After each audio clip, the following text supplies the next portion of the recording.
Good morning sa lahat, to all of you here in our Facebook page, in our TikTok here, in our YouTube channel. Good morning to all my friends around the world, especially our organic followers here. Thank you so much for the pulse of support, the strength and the power right now here in our Facebook page, here in the small type of communities here in our Facebook page. Thank you so much that all your effort, all your mindset here.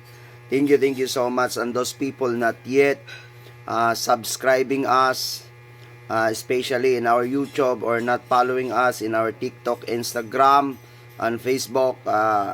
If you have a time, I would like to ask your heart and mind to follow our Facebook page, our YouTube channel, our TikTok here, and our Instagram. Thank you so much. Also, those people from the different countries, especially from different personalities here in our Facebook page. I would like to ask you that I am here to be with you. I am here that I am being used to be a tools in our Facebook page, but the owner of this is to all of us. I am not considered I am an owner of this, because without your support, without your effort to support in our Facebook page, in our TikTok, in our YouTube, this all are useless, are nothing. So that's why I would like to ask all of you, those people not yet being to follow and subscribe, and please hit the notification bell, like, share, and comment if we have a lot of time in our life from our job. So thank you so much, especially when the God given us today in our Facebook, in our live, in our YouTube video. Thank you so much also, mga kaibigan.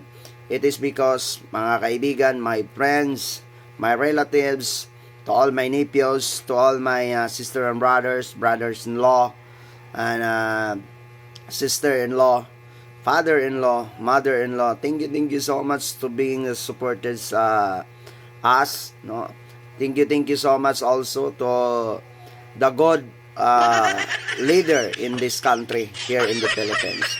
Especially those people, there is a heart to protect us, especially the money of the government.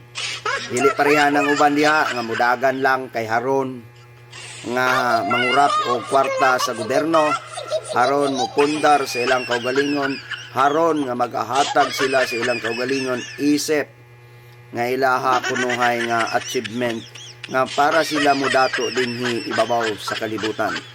Mao kanay tipo sa mga taong way pulos dinhi sa kalibutan, ug angay kana sila pangprisuhon, angay kana sila nga dili na pangbuhion dinhi sa kalibutan, mga kaibigan, kay wa gyud nay mga pulos. It's coming years, hapit na ta pila ka trilyon ang utang sa Pilipinas. So that's why kayong lahat diyan paminaw gid mo nga ang atong future hapit na mawala.